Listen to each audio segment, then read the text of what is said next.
Hey everybody. Um, so I randomly pulled out my journal, which I've been keeping for 10 years now. I used to write every day. I haven't written in a long time because most of the time when I wrote, it was to process pain. And every little last bit of my life is in this journal. Every vulnerability, every trauma, literally everything that I've ever experienced is written in this journal. Although I'm not going to share all of that with you today, I probably will end up sharing it throughout my lifetime. But I opened my journal for a reason because I'm giving a speech next week at an event and I needed to check like facts on something, on like a date. But then I opened straight to this page, and it's so relevant right now around the conversation that I've been kind of putting out there around food. And I think maybe there's a lot of maybe misunderstanding about like me and where I'm at or what I've gone through, my relationship the way that it used to be with food. And I honestly don't know the purpose of sharing this other than I felt called to share it. And I think maybe it will somehow show you that you're not alone if you're going through something like this, or if you have gone through something like this. And to me, it's just reminding me of how far I've come because, whoa, like I almost don't like to read it because it brings up that past energy. And I've done so much conscious work to get past this, but I feel like I'm going to bring it up and I'm going to share it with you to take one for the team and to maybe provide you with some insights, even just to know a little bit more about me and what I went through or how I used to be, and to show myself how far I've come. So hang in there with me while I share this with you. And I've only read this, nobody's really seen my journal. This is very real to me. August 8th, 2012. I'm overwhelmed. Stress and anxiety are ruling my life. I eat my emotions away and then suffer through the guilt of these daily binges shortly after. My emotional eating habits are causing me to be mentally, emotionally, and physically exhausted. I nap often, and yet I am still fatigued. Today, after snacking constantly for hours on end, I continued to eat handfuls of M&Ms, pretzels, dots, and spoonfuls of peanut butter, all behind closed doors. The sad part is I knew I was going to do it. I went to my dad's place, visualizing the food that was in the cupboards, and imagined myself eating too much of it, all to the point of nausea.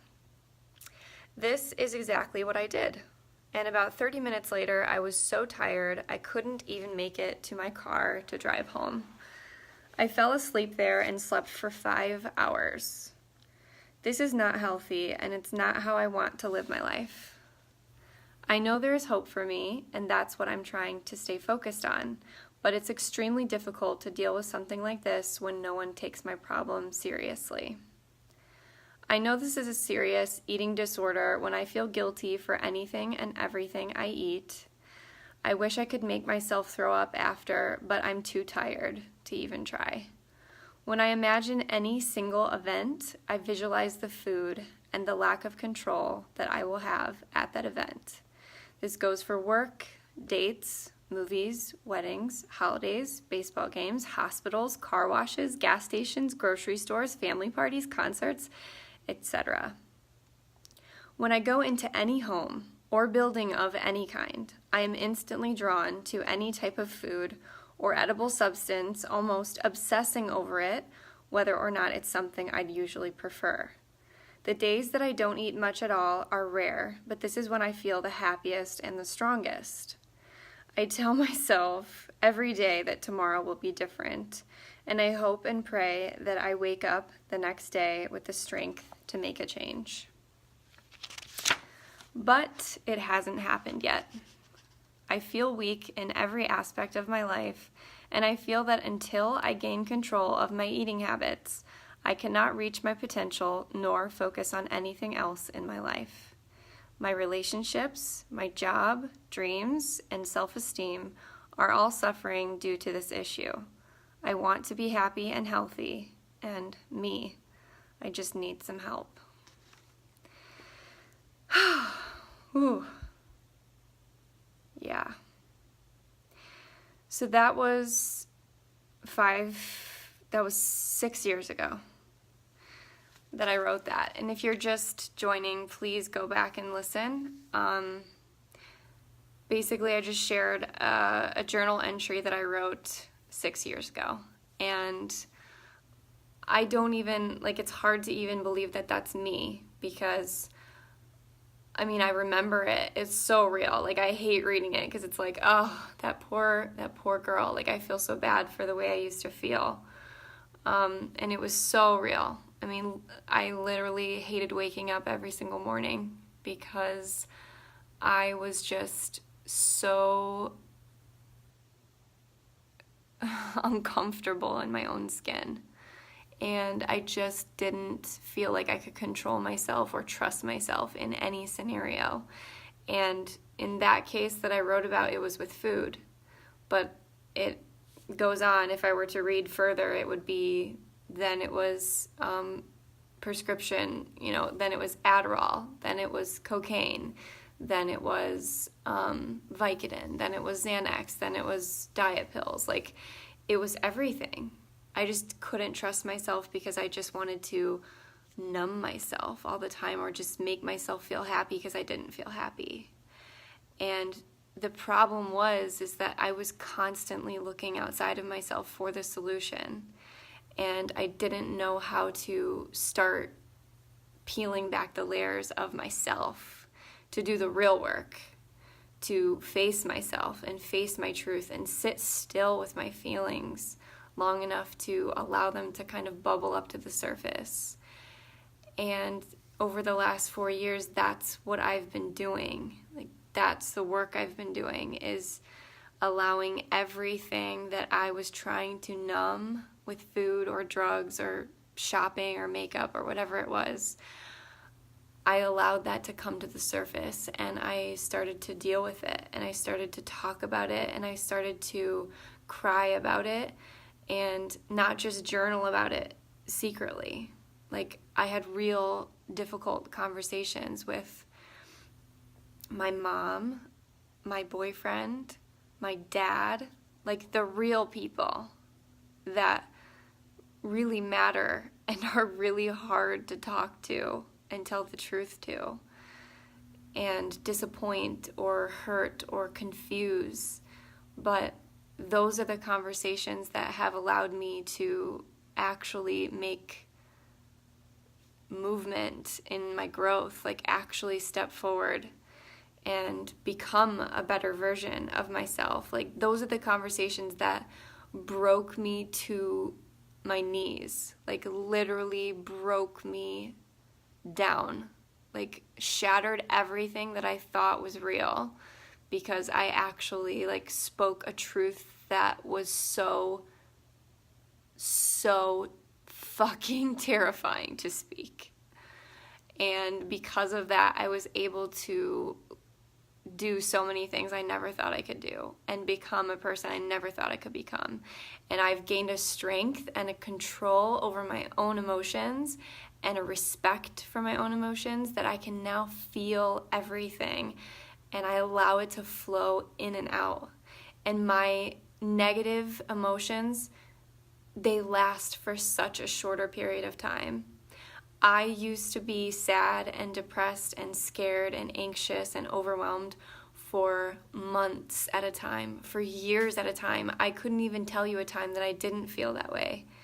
And now over the last 4 years, I've gradually shortened it to, and I mean, it was literal. I could feel my brain rewiring. I could literally feel it changing.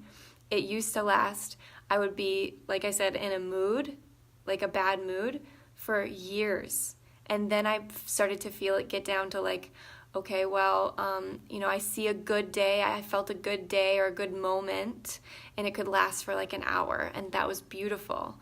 and then one thing would be said to trigger my emotions again, or to feel like I wasn't worthy, or I felt insecurity, and then I would feel back low again.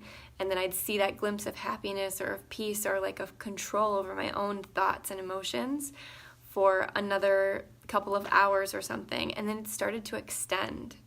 And now, like in the last year, and specifically in the last few months, I feel like the majority of my emotions, the majority of my time is spent in a beautiful state.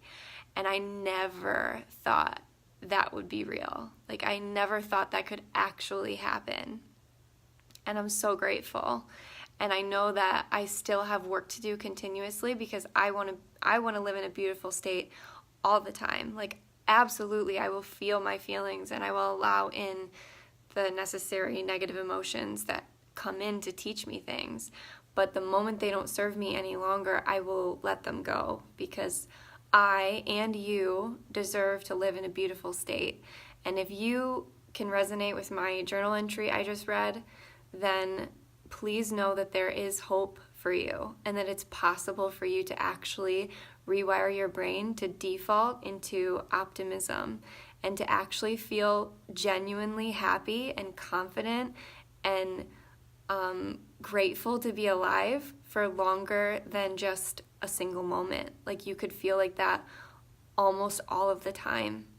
And that is such an incredible feeling that I literally never thought was possible. Like, if you were to read, okay, here's my journal. It's literally so thick. It's like a big, like, leather journal. And it's just filled with tears and sadness and negativity and pain. And I don't really write anymore because I'm just experiencing the present moment. And I think journaling is great, of course, like, it's a beautiful tool, but I used it to process my pain, and I just don't feel that need anymore. And obviously I do still feel pain. I don't want you to have the wrong idea. Like, life is not perfect. I'm human. We're all human. I mean, I'm living in my boyfriend's parents' house right now. I don't own a car. I'm trying to find my way in this world. You know, everything is still happening in my life that could provide me with struggle and resistance and contrast, but I have learned to deal with it so much more smoothly than I used to. And clearly, if you listened to my journal entry, you realize that food was an issue for me. It was a huge issue for me for a very long time. And I thought, you know, I saw a therapist. I thought about purchasing like programs for being addicted to food or binge eating. Like, it was all I thought about. And of course, I'm human. Like, most of us think about food. I still think about food a lot, but it's in a much like healthier, positive way.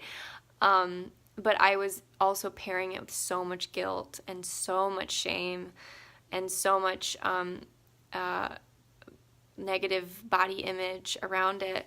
And I've done so much work in that area to eat for fuel and eat for nourishment, and to also help myself by eating the right foods so that I don't become in a vicious cycle of out of balance hormones and addictions. Because I made a post earlier today that said, it's not about what you eat, it's about your relationship to food. Obviously, that's a complicated statement. It is about what you eat in a way, because it's obviously like there's no perfect diet to solve your problems, and even if you have the perfect diet, your emotional problems still are going to be there that you have to sort through and you need to heal.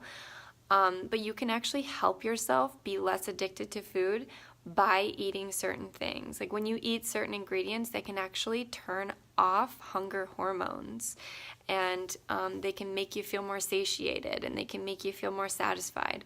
So just getting curious about that is so important, because it goes hand in hand. Like, if you're trying to fix your brain and you're wanting to be less addicted to food, or you want to binge less, then what you're eating plays a huge role, but so does facing your truth. Because You have to actually have the self-worth and the respect for yourself and the trust in yourself to make those difficult decisions when you have two options in front of you, when you have a pizza in front of you or a salmon salad in front of you. You shouldn't be choosing the salmon salad feeling sad for yourself that you didn't get to enjoy the pizza. It needs to be coming from a place of choosing it because you want that for yourself. You want that nourishment for your body, and you know that you fully deserve it because you love yourself. So that is difficult to create unless you face your fears in the other areas of your life. Because if you have someone in your life, if it's your mom or your dad or your sister or your brother or your significant other, that you need to have a conversation with that is scary, or maybe multiple conversations or multiple people, until you have those conversations, until you do those things that are actually holding you back in your life, then you're not going to be able to, and you won't really care to make those other positive changes, like eating kale. Like, who cares about eating kale if you're just trying to soothe the pain of not having to tell one of your parents that they weren't fully who you needed them to be for you, or to thank them for being who they weren't for you because they made you into who you are and they helped you become stronger, or to tell your significant other that you want more from your relationship, and that you want you both to put more effort in, right? Like, you're craving more and you need to work together on it, or whatever it is, like quitting your job or starting up something that's like more authentic to your soul. These things are constant, but speaking your truth is something that we didn't really get taught in school. And when you're young and you're not encouraged to speak up or speak your truth or to rock the boat or to, be okay with handling conflict, then you grow up afraid of it. And that keeps us small and that keeps us scared. And then we turn to things like food or drugs or gossip or shopping or makeup or just stuff so that we can protect ourselves from having to deal with the conflict that we're so afraid of. So, yeah, I hope this was helpful for you. Again, I didn't plan this out. I just opened up my journal because I'm giving a speech next week at Anita's makeup event next Friday night, and I needed to check some facts on like some dates because I'm sharing a story, and I opened up to this page and I was like, whoa, I need to share this with everybody. So I hope this was helpful again, and if it was, please share it with someone else that could be helped, because I know that what I just read to you was me at 22 years old, and I was so desperate to just know that I wasn't alone, and to have somebody look me in the face and say, like, yeah, like, what you're dealing with is not okay. Like, you don't have to be throwing up all of your food or weigh 70 pounds anorexic to have some type of actual problem with food. Like, your problem with food, your negative emotions are valid. And you not being okay with feeling sad or stressed or tired all the time is valid. Like, you do deserve better, and it's possible for you to feel better. And it takes a lot of work. And I've been consciously working on this for 4 years. And I am so grateful that I've stayed consistent and patient with myself and my brain to rewire, because now I am a new person. I am literally an entirely new human being.